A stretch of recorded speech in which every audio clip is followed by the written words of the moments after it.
Selamat pagi, shalom, salam sejahtera dan senang bisa berjumpa lagi dalam waktu teduh pagi, edisi Rabu 22 Juni 2022. Kita siapkan firman Tuhan 2 Raja-Raja 9 ayat 30 sampai 37. Mari bersama kita berdoa.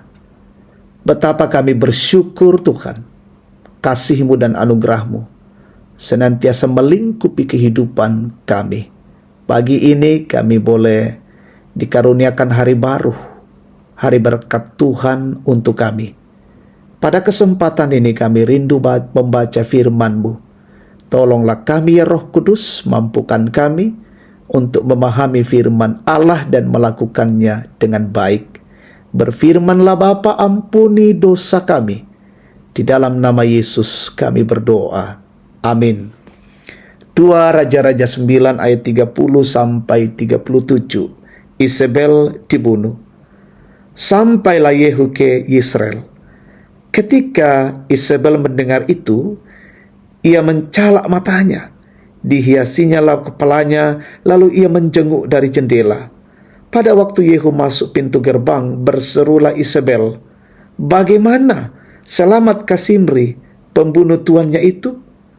Yehu mengangkat kepalanya melihat ke jendela itu dan berkata, "Siapa yang di pihakku? Siapa?" Dan ketika 2-3 orang pegawai istana menjenguk kepadanya, ia berseru, "Jatuhkanlah dia." Mereka menjatuhkan dia sehingga darahnya memercik ke dinding dan ke kuda. Mayatnya pun terinjak-injak. Yehu masuk ke dalam, lalu makan dan minum.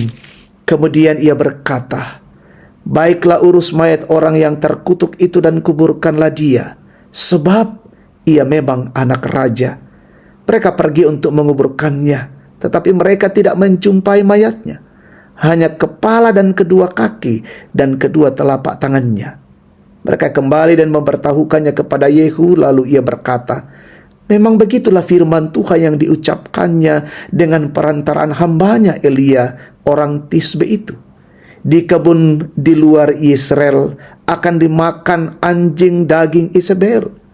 Maka mayat Isabel akan terhampar di kebun di luar Israel seperti pupuk di ladang, sehingga tidak ada orang yang dapat berkata, 'Inilah Isabel.'" Amin. Tema kita, Tuhan akan membalas. Saudara-saudara, ada ungkapan yang mengatakan bahwa pembalasan lebih kejam daripada pembunuhan. Kira-kira hal itulah yang bisa dikatakan terhadap Isabel, perempuan yang terkenal sangat keji dalam sejarah kerajaan Israel. Dia menjadi penguasa dari Israel dan pernah membunuh nabi-nabi Tuhan.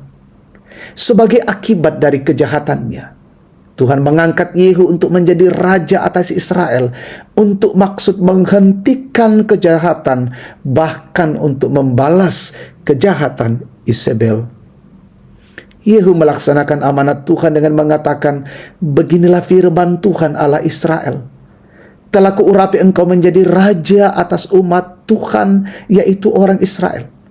Maka engkau akan membunuh keluarga tuanmu Ahab, dan dengan demikian aku membalaskan kepada Isabel darah hamba-hambaku, nabi-nabi itu, bahkan darah semua hamba Tuhan. Dan segenap keluarga Ahab akan binasa, dan aku akan melenyapkan daripada Ahab setiap orang laki-laki, baik yang tinggi maupun yang rendah kedudukannya di Israel." Di tangan Yehu, Isabel harus mati sebagai konsekuensi kejahatannya. Saudara, tindakan Allah adalah tindakan keadilan. Tuhan yang berdaulat tidak akan membiarkan kejahatan terus melanda umatnya. Cepat atau lambat, hukuman Tuhan akan terjadi. Kematian Isabel sungguh mengerikan. Itulah konsekuensi kejahatannya. Untuk itu pesan firman Tuhan bagi kita adalah, hentikan perilaku jahat yang masih sering kita lakukan. Jauhkan diri dari ambisi pribadi. Jangan menindas orang lain. Jauhkan penyembahan berhala. Takutlah kepada Tuhan. Lakukanlah perintahnya. Amin. Mari bersama kita berdoa.